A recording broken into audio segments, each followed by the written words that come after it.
Hi, I'm Jeffrey Averill. I am 29 and I am from Seattle, Washington. Well, let me start that over. Hi, I'm Jeffrey Averill. I'm 29 and I am from Seattle, Washington. And doing this project for Joe Randazzo. Um, Question one. The online communities I'm a part of are Facebook, MySpace to a lesser extent, LiveJournal, and then let's see, what are the other ones? LinkedIn, um,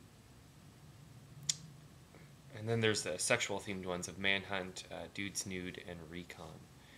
And let's see, are there any other ones? I can't even think. Those are the main ones anyway, the ones I check most often. So those are the ones I'm predominantly and actively a part of. When I'm online, I mainly use it for entertainment and news. I try to filter out the news basically to not be similar to the news programs that are on TV. I don't really like their style of sort of scare tactics and gripping news and how every day there's something really exciting happening. There is, but I like having it in a sort of, for lack of a better word, monotone delivery. Um, the LiveJournal portion I use, or LiveJournal online blog that I use, there's many communities on there that have a lot of like gossip blogs or sort of newspaper gossip clippings and stuff like that, which I find hilarious, very entertaining, and something that I don't take a lot of thought into or I take with a grain of salt, but helps me get through my day of testing software. So there's a lot of like break times or something to do while you're waiting for something to finish, and that fills the void very nicely. Um, the sites that I visit most often are probably the ones that I listed earlier. LiveJournal, Manhunt, and Dude's Nude I definitely visit pretty much every day, and Facebook. MySpace, not so much anymore. Friendster, not at all actually. And LinkedIn, every once in a while if I have a friend that's looking for a job or if I'm looking for something. But those are the key ones that I tend to gravitate toward. The ones either with people updating stuff or regular entertainment or sexual desires of sorts. The benefits of being part of an organized online group are that I mean, it's another community of sorts. You can have it be as broad or as specific as you want it to be. And that's really cool. If you have a certain want or need, you can usually find another subset of people out there that can share with you what you want and or want the same thing. So you have a sense of belonging and you have a sense of connectedness to these other people.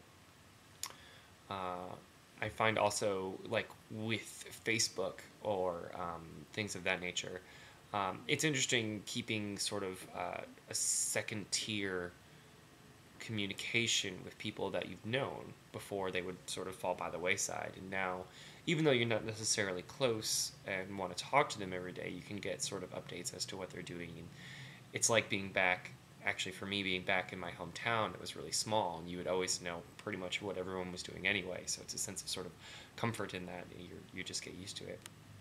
And it's, I don't know, it's nice to a degree. I like just hearing what's going on. I'm very interested in what other people are doing, so it helps fill that interest. The first thing I think of when I hear the phrase online community is I kind of gag in my throat a little bit because it's a proper term. It means what it says, but it sounds so like generic or just sterile. But it sounds like any other community pretty much that I've been a part of. The groups that I was in college and in high school. It just reminds me basically of another group of people that are have some sort of similar want and are together in order to try and get them, which I think is cool. Um, these online groups have a positive impact on the gay community because it helps to expose people in the gay community. Um, Whether people joining the community are gay themselves or are curious or even don't like gay people, you still have an exposure, which I think ultimately is going to be the best the best scenario to happen. Exposure helps to assuage fears. It helps people to overcome whatever might scare them and realize, hey, everyone pretty much is a human being. No one's really looking out to harm anybody else, or if anybody is looking out to harm, hopefully that can be handled in some sort of nice, non-violent situation. Um, But in terms of these communities or in these online groups, you can be in a small town, you can be remote in some way, and still have a connection to other people that are like you. Um, I have a feeling in-person connections can be a little bit more beneficial than online connections. It's like another step, basically. But at least you have that step to begin with. That's sort of how I started out when I was coming out in high school. There wasn't really a big outlet for me except for this online avenue that was sort of just beginning to take off. So it was this crazy sense of belonging to something else, but it wasn't there. So it was a great initial way of figuring out who I was and what I wanted to do and where to go from here and how to go about that. Um, but these online groups can have a negative effect on the gay community as well. They can be used against them in any sort of out of context name calling, basically. An example would be the fairs that a lot of communities have in certain cities. People can go and take pictures of these fairs or of pride parades and claim that this is exactly what all gay people are like. So with exposure comes, potential oh crap, what's the word I'm looking for? With the exposure comes pigeonholing, comes like name calling and taking things differently than how they are, basically out of context, like I said. And it can have a negative impact if it's used incorrectly or for a different message than what was necessarily trying to be conveyed. So I guess you have to be careful with what you say, but no matter what, really having it out there is probably going to be the best option that there is, because if you don't say anything, then you won't be heard.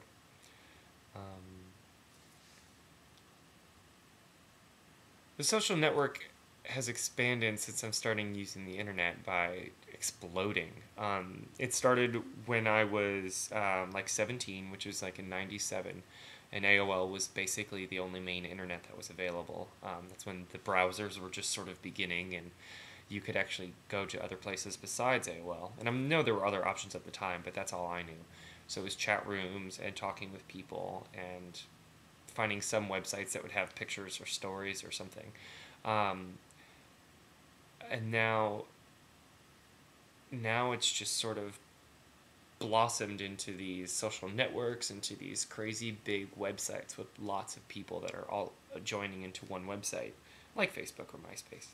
And so you have a seemingly majority of people that you know present in this one online location, which is crazy. I never would have expected that a whole huge group of people would kind of gravitate toward one type of network that's online. I mean, sort of the idea of the internet is to have everyone go in different places to find out whatever their niche is, not all necessarily to congregate into one.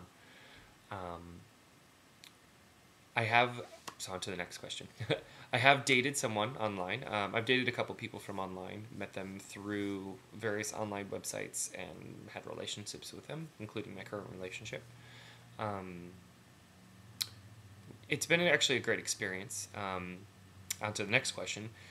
The benefit of, or I'm sorry, to the next question of question 10, if I have dated, what are the benefits and the drawbacks? I'm going to have to pause. So I will stop here at question 10 and start up.